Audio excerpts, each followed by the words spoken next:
Olá, meus amores, como é que vocês estão? Hoje a Pro tá aqui para dar aula de história, né? E vocês irão acompanhar a atividade do livro da página 418. Vamos falar hoje sobre a Primeira República. Na verdade, o que foi essa Primeira República? Você sabe me dizer? É o nome que os historiadores deram ao período da história do Brasil entre a proclamação da República e o golpe de Estado que aconteceu em 1930. Então, esse intervalo que teve entre o dia que a República foi proclamada e o golpe de Estado, que a gente vai estudar um pouquinho mais à frente, aconteceu, foi dado de Primeira República, certo? E por que existiu a Segunda República, Pro? Então, quer dizer que depois desse golpe de Estado, aconteceu algo novo, né? E nós iremos aprender aqui hoje o que foi essa Primeira República. Vamos lá? Então, a Primeira República é o período da história do Brasil que aconteceu de 1889 a 1930. Você vê que eles demarcam bem com as datas, né, o ano, para que a gente possa saber que esse intervalo foi denominado a Primeira. Tendo sido iniciado com a proclamação da República, que aconteceu no dia 15 de novembro de 1889, e encerrou-se com a deposição de Washington Luiz como consequência da Revolução de 1930. Esse período é conhecido por muitos como República Velha, né?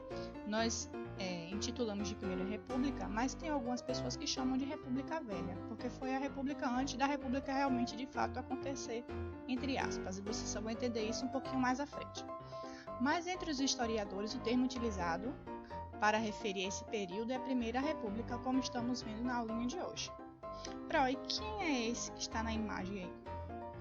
Esse amigo aí é o retrato do Marechal Deodoro da Fonseca, né? E vamos entender qual foi o papel dele dentro dessa Primeira República. Vamos lá?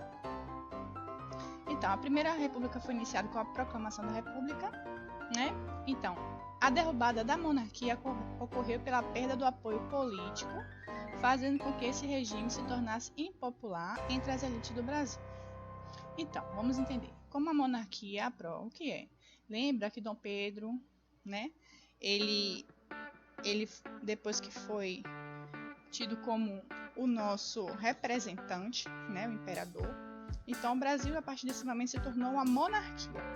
Mas aí, os políticos começaram, né, a ver que esse regime não estava sendo legal para o Brasil. Então, os militares, insatisfeitos com a monarquia há muito tempo, e uma parcela da sociedade civil, sobretudo os oligarcas paulistas, organizaram um movimento para derrubar a monarquia.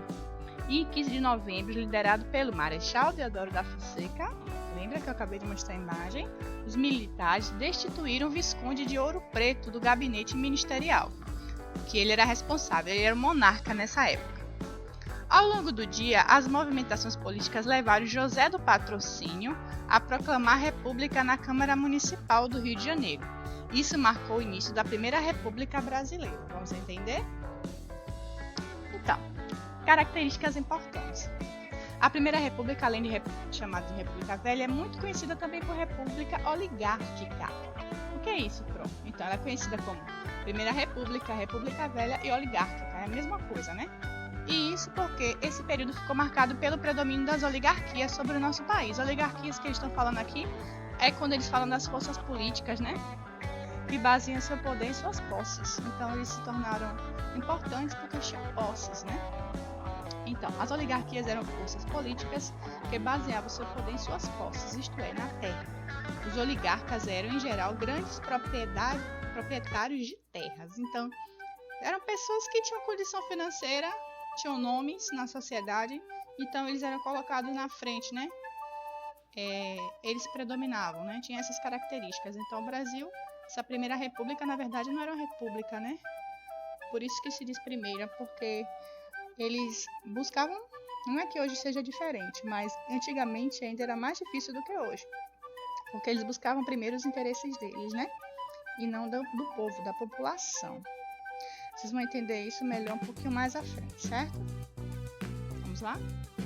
Então, o predomínio das oligarquias sobre a política do Brasil começou a ser consolidado em 1894, quando Prudente de Moraes, esse amigo aqui, esse camarada, foi eleito presidente. A eleição de Prudente de Moraes também marcou o fim do citado período conhecido como República da Espada, né? E o predomínio das oligarquias resultou em algumas características que são consideradas grandes marcas da Primeira República. Então, o presidente civil foi Prudente Moraes, ele foi eleito em 1824. Seu governo deu início ao período oligárquico, né? Em que as elites de São Paulo e Minas Gerais se alternavam na presidência da República, pensei. Ele era responsável presidente, mas na verdade quem mandava eram os interesses das elites de São Paulo e Minas Gerais. Então ele governava para a elite, não é? Ele não governava para o povo. Então a primeira ação deles foi assumir o governo, foi suspender a Constituição de 1824 e propor a criação republicana, né? Nessa Constituição nova, ele deu alguns papéis importantes, que foi algumas características. O sistema presidencialista, pelo menos eles fizeram algo bom, que foi o presidente era eleito pelo voto. Nessa época eles começaram a pensar dessa forma. E o direito do voto era restrito também, olha só como era difícil. A só homens maiores de 21 anos e mulheres e analfabetos não podiam votar. Sobre os três poderes, o executivo, o legislativo e o judiciário. O presidente era o chefe do executivo, governava a população e administrava os interesses do povo, né? Do povo, vamos entender assim.